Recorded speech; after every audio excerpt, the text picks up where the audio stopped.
안녕하세요. 우리 반려동물들의 건강 상식을 좀 더 쉽고 간단하게 알려드리는 우리 동네 수의사 박진섭입니다. 오늘은 지난번에 이어서 당뇨의 치료, 관리 어떻게 하는지 간단하게 한번 설명을 드리겠습니다.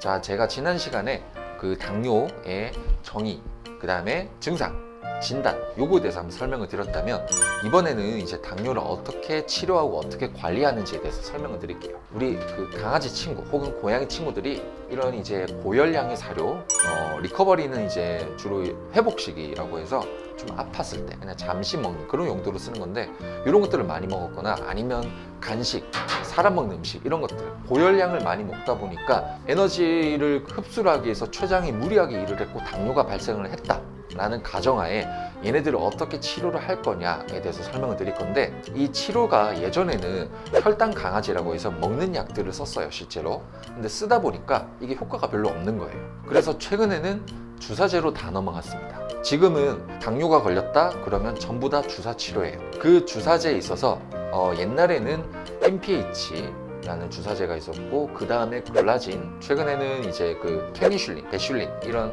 제품들을 많이 쓰게 되는데 전부 다 주사제입니다. 이 주사제들을 써서 이제 당뇨를 관리를 하게 돼요. 그래서 보통은 이제 당뇨 관리를 한다라고 한다면 일단은 인슐린 주사를 맞춥니다. 하루 2번씩 이렇게 맞춰요.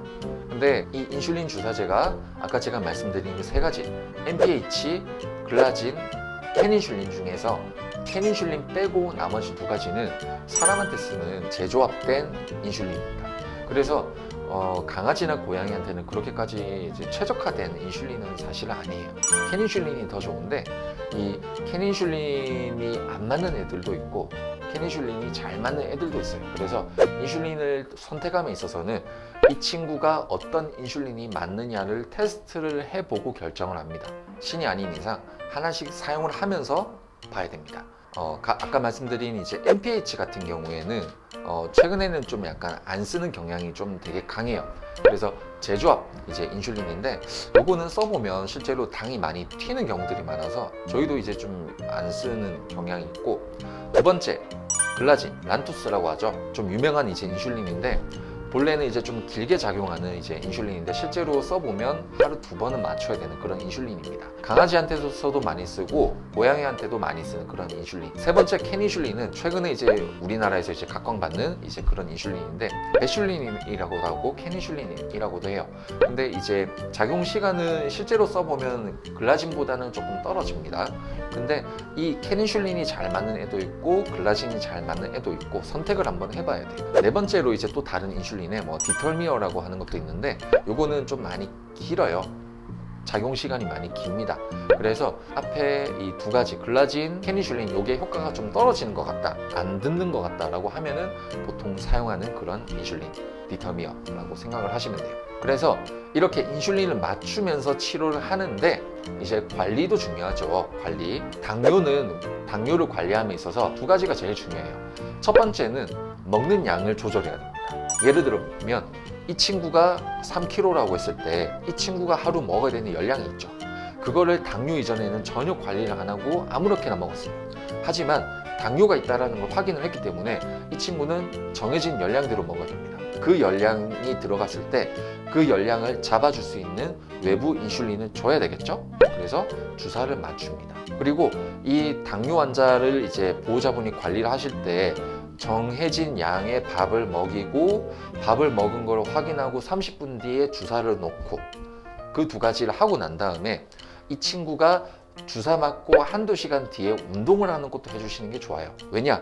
당을 저장을 하는 것도 필요하지만 써야 되잖아요. 쓰려면 운동을 해야 되겠죠? 그 운동을 하는 시간은 일반적으로 밥을 먹고 인슐린을 맞추고 1~2시간 뒤에 하는 게 제일 좋습니다. 밥을 먹고 인슐린을 맞추고 6시간 뒤에 한다?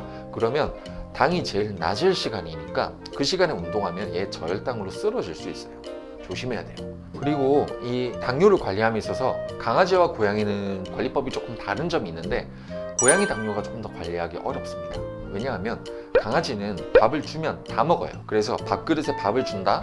그러면 이 친구한테 요 캔을 준다? 그러면 다 먹어요. 한꺼번에. 다 먹는 거 확인하고 30분 뒤에 주사 놓으면 되잖아요. 근데 얘가 고양이라고 했을 때 밥을 내가 줬는데 얘가 깨작깨작깨작 먹고 한 3분의 1쯤 먹고 가요. 절로. 또 한두 시간 뒤에 또 깨작깨작깨작 먹고 또 가요. 또 한두 시간 뒤에 깨작깨작 먹고 또 가요. 그렇게 고양이는 애들마다 좀 다르지만 한꺼번에 다 먹는 애도 있고 아니면 깨작깨작깨작 나눠서 먹는 애들도 있어요. 그러다 보니까 한 번에 밥을 다 먹고 주사를 놓을 수가 없어요. 뭐 어떻게 해야 되냐? 어쩔 수 없습니다. 밥을 처음 먹기 시작을 했을 때 그때 아침에 밥 먹는 거 조금 확인하고 주사 정해진 양대로 그냥 놓으시면 돼요. 30분 뒤에. 그리고 얘가 밥을 조금씩 나눠서 먹는 거는 그거는 그냥 얘가 밥을 나눠서 먹는 거를 그냥 그대로 놔두시면 돼요.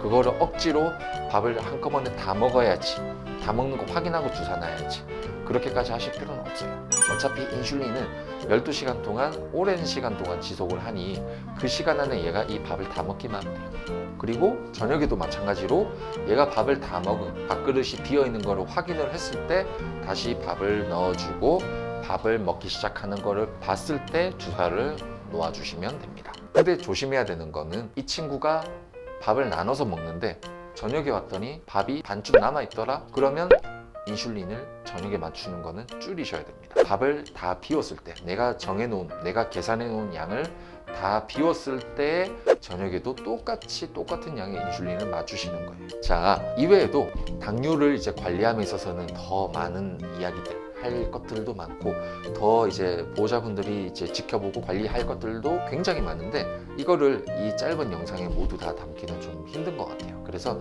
다음에 제가 또 당뇨에 대해서 말씀드릴 기회가 있으면 다시 한번 내용을 정리를 해서 더 설명을 드리도록 하겠습니다. 오늘 내용이 도움이 되셨다면 좋아요와 구독 부탁드리겠습니다. 감사합니다.